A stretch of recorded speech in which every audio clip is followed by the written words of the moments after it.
আপনারা অলরেডি শুনেছেন যে আজকে মাননীয় চিফ অ্যাডভাইজার বাংলাদেশের নেতৃস্থানীয় তিনটি দলের সাথে কথা বলেছেন।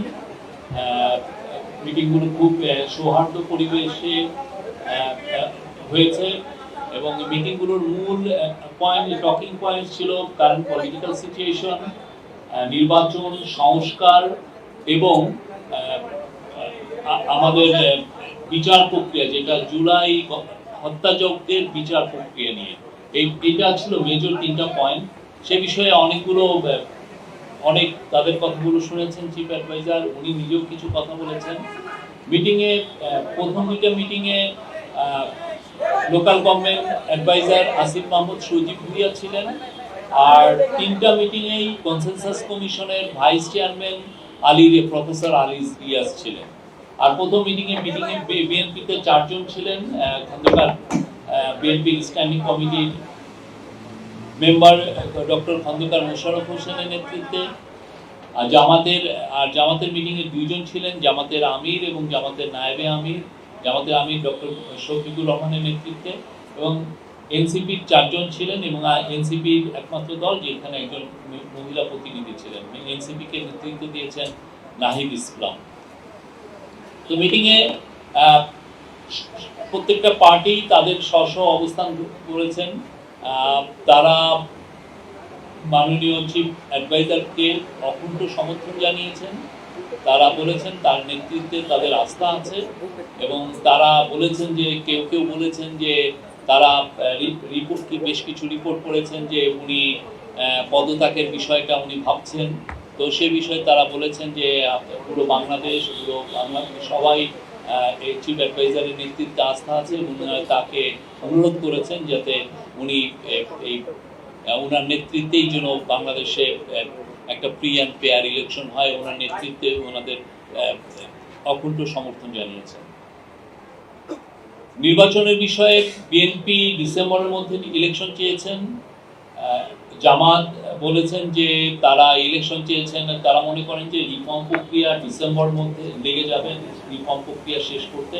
তো জামাত প্রফেসর ইউনূস যেটা বলেছেন, প্রফেসর ইউনূস আজকে তার মিটিংয়ে তিনটা পার্টিকে বলেছেন যে ইলেকশন ডিসেম্বর থেকে জুনের মধ্যে হবে। তো জামাত তার এই টাইমলাইনকে সমর্থন জানিয়েছেন এবং বলেছেন যে এটা তাদের সমর্থন আছে।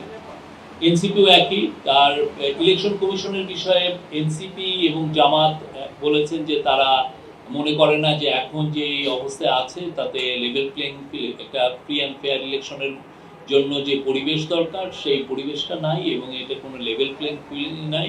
তারা জোর দিয়েছেন যাতে এই ইলেকশন কমিশনের সংস্কারের মাধ্যমে এটা লেভেল প্লেইং ফিল্ড এনশিওর করা হয়। আর সংস্কারের বিষয়ে প্রফেসর আলী রিয়াজ বলেছেন যে সংস্কার প্রক্রিয়া 20 জুলাইয়ের মধ্যে শেষ করে জুলাই চার্টারটা গৃহীত হবে, এবং জুলাই প্রোক্লেমেশনের বিষয়েও আমাদের কাজ হচ্ছে, এবং আমরা আশা করছি যে খুব দ্রুত এই কাজটা শেষ হবে।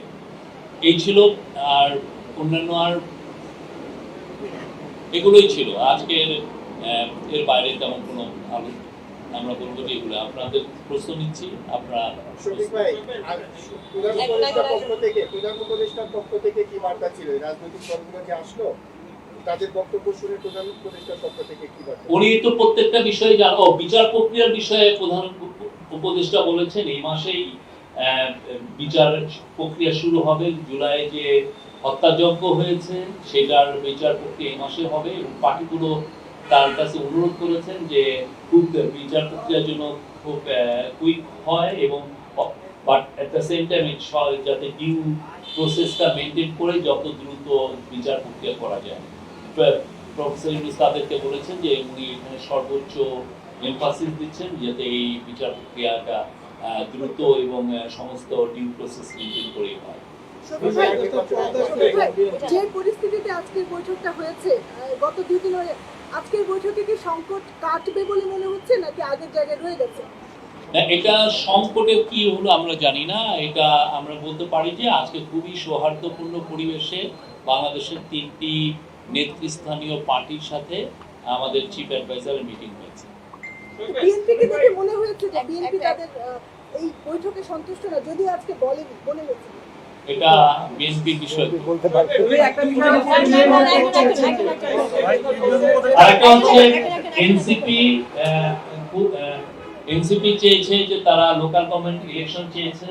তারা মনে করে যে লোকাল গভর্নমেন্ট ইলেকশনটা হওয়া উচিত। অনেকদিন ধরে বাংলাদেশে ইলেকশন হচ্ছে না, তারা খুব জোর দিয়েছে যাতে খুব দ্রুত লোকাল গভর্নমেন্ট ইলেকশন গুলো শুরু হয়। আর ওরা অ্যাট দ্য সেম টাইম পুরো আওয়ামী লীগ আমলে যতগুলো ইলেকশন হয়েছে ইনক্লুডিং লোকাল গভর্নমেন্ট ইলেকশন, প্রত্যেকটা ইলেকশনকে ওরা অবৈধ ঘোষণা করার জন্য অনুরোধ করেছে। উপদেষ্টার পদে কিন্তু ছন্নছাড়া হয়ে আসছে বিষয়টা। ওনাদেরকে বলা যায় যে আমরা কয়েকদিন ধরে যে খবর পাচ্ছি প্রধান উপদেষ্টার পদ থেকে একটা বিষয় হচ্ছে বর্তমান সরকার কিছু অনেকগুলো বিষয় নিয়ে বা কিছু বিষয় নিয়ে অস্বস্তিতে আছে। আজকে উপদেষ্টার পরিষদের বিরোধিতেও সেরকম কিছু বিষয় এসেছে। তো আমাদের প্রশ্ন হচ্ছে যে আজকে রাজনৈতিক দলগুলোকে সামনে জন্য কি বার্তা দিয়েছে সরকার, সেই বার্তাটা আসলে কি? আমার মনে হয় যে বার্তাটা মূলত এসছে পলিটিক্যাল পার্টিগুলোর থেকে। তারা প্রফেসর ইউনূসের লিডারশিপের উপরে অকুণ্ঠ সমর্থন জানিয়েছেন। তারা বলেছেন তার লিডারশিপে সবার আস্থা আছে, পুরো জাতির আস্থা আছে।